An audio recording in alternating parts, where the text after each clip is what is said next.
So I'm going to play with the minds a little bit today. There's no doubt that you've heard variations on that story of Mullah Nasruddin. You know, when he was out digging in his garden one late afternoon, and he was covered with the dust of the land, and then suddenly his neighbor rode by and he said, Mullah, don't you remember it's the Sultan's birthday today? He invited you to his feast. So without changing or doing anything, because the Mullah didn't want to miss out on any of the festivities, he hurried off to the palace. But when he got there and the guards saw him, they said to him, oh no, there's no ordinary peasants allowed into this reception.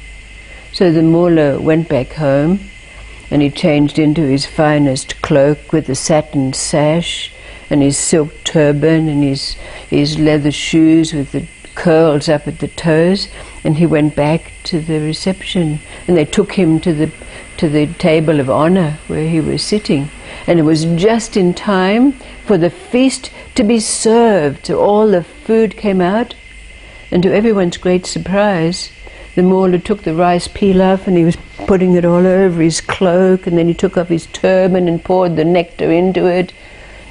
And they always said to him, what are you doing, Mullah? What are you doing?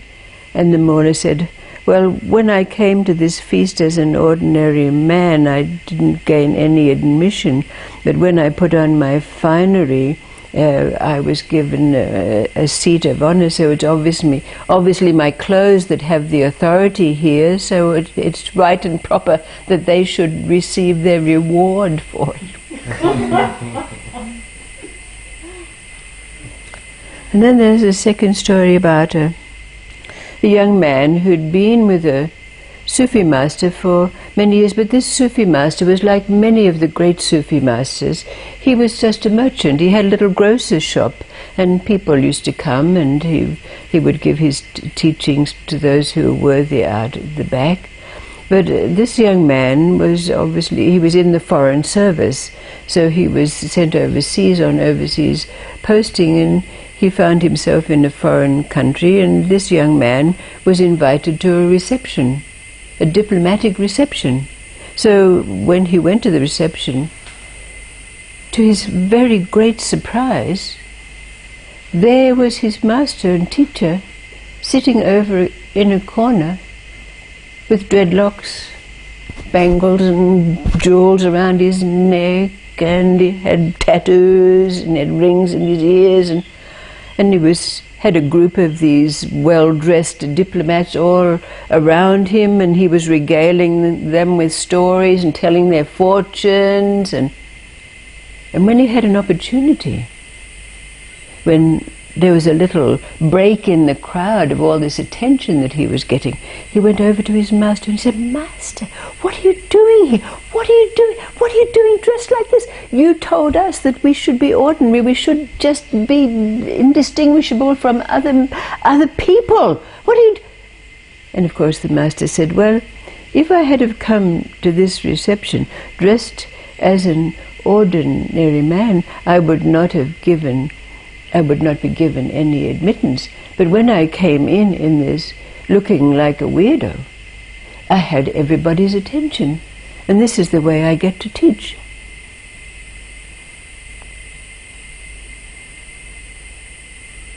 So if we put these two stories together with another story, let's see what arises out of it for you. There was a very, very rich man, and every week he would gather an assembly of illustrious men from all walks of life, and they would come to his house and they would partake of a very fabulous dinner, and they would sit and discuss philosophy and the politics of the day and any other subjects that came up to be talked about. But then one day it so happened that there appeared in their midst a dervish, dressed in a very worn patchwork cloak, and he came and he greeted everyone cordially, shaking their hand and giving them the courtesies. And then he would go and sit in a far corner and partake of the dinner. And of course there was great speculation amongst all of these learned, so-called illustrious men, this special being in their presence. That surely he was going to impart to them some great knowledge. But day after day, week after week, all he did was come in and greet them, sit in his corner and partake of the food, and with cordiality he would leave. So, they would go out into the world and they would tell others about how this dervish had come into their midst, and they thought that he could be a saint, But after a while, when he didn't speak, he didn't join in the conversations in any way, they, in a way, forgot he was there. But then, all of a sudden, one evening, unexpectedly, the dervish spoke. He said, "Next time we get together, I would like to invite you to my monastery. You're all invited." So, with very great expectation, the next time that they were gathered together, the dervish was there, and suddenly the whole assembly found themselves in this magnificent edifice. They were guided down corridors, and in each room it seemed that there were groups of sages who bowed to the dervish as they went past, and then they went into a feast room with a feast such as they had never partaken of before. And then they were each taken to a chamber where there were silken sheets and where they could spend the night. Well, of course, they were just overjoyed with this confirmation of what they'd thought this dervish was, obviously a great saint of some kind, and they were talking amongst themselves about the hidden dervishes and so forth and so on. But then, in the morning, when they woke, each of them found themselves on hard stone ground and looked around, and there they were in a place that had been decimated, deserted. And they thought they'd been duped. They all spoke about how they'd been, some like magician had cast spells on them. And then the dervish appeared, and he waved his hand again. And they were back in the opulent monastery once again. And of course amongst themselves, we made a mistake, it was just... And even if we learned just this, he's taught us something precious. But then he waved his hand again, and every one of those men were back in the wealthy man's house, in the same chamber that they had first sat in. And there was the dervish over in his corner, sitting silently. But even though the dervish's mouth did not open, every one of those men who was present felt the dervish speaking to them in their heart of hearts. After that, it seemed that no one noticed whether the dervish was there or not. And then one day they realized that he had not appeared at their assembly for some long while. So it can be asked of us out of these three simple stories, what would you imagine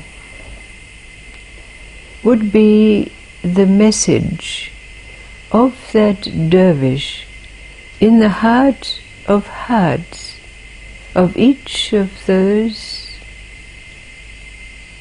illustrious men?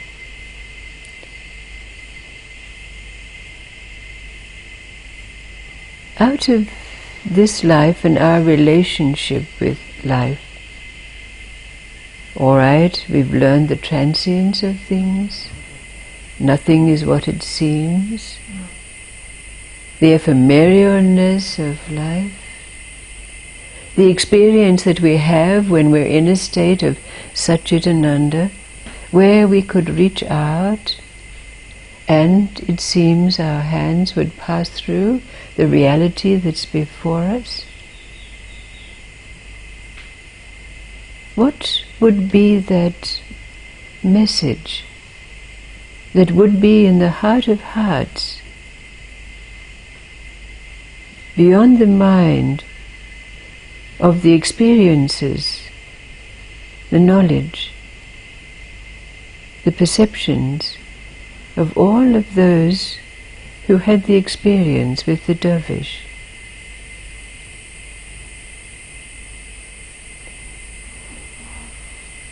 What is it about us now, in our relationship with life? What is this sublime message that arises from us in whatever garb, whatever it is that comes out of our mouth, whatever is in our touch, our hug, or our not touch, or our not hug,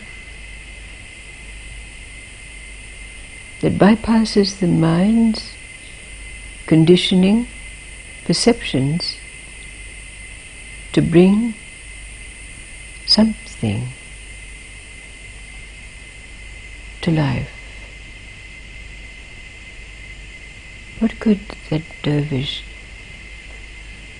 message have been?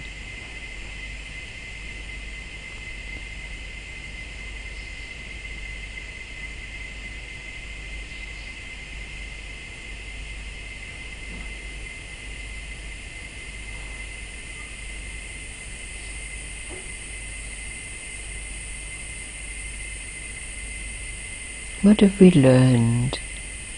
What have we learned from the recognition of the ephemeralness, the transience, the illusion?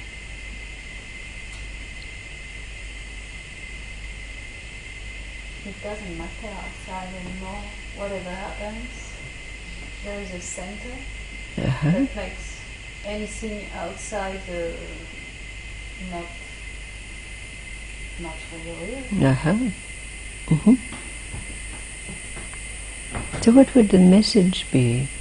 What would resonate in the hearts of those who were present from that experience?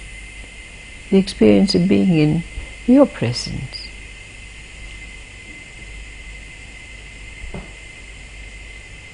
What's our message to life? All is not what it seems. All is not what it seems.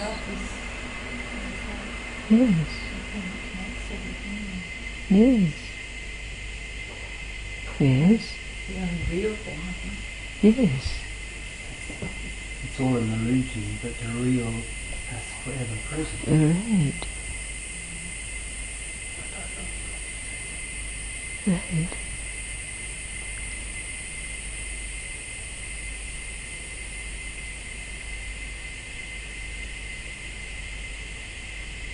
So it's not really messing with our heads at all, is it? It's taking the opportunity to evoke in us the possibility of being able to give expression to that, and each of us has to do it in our own way.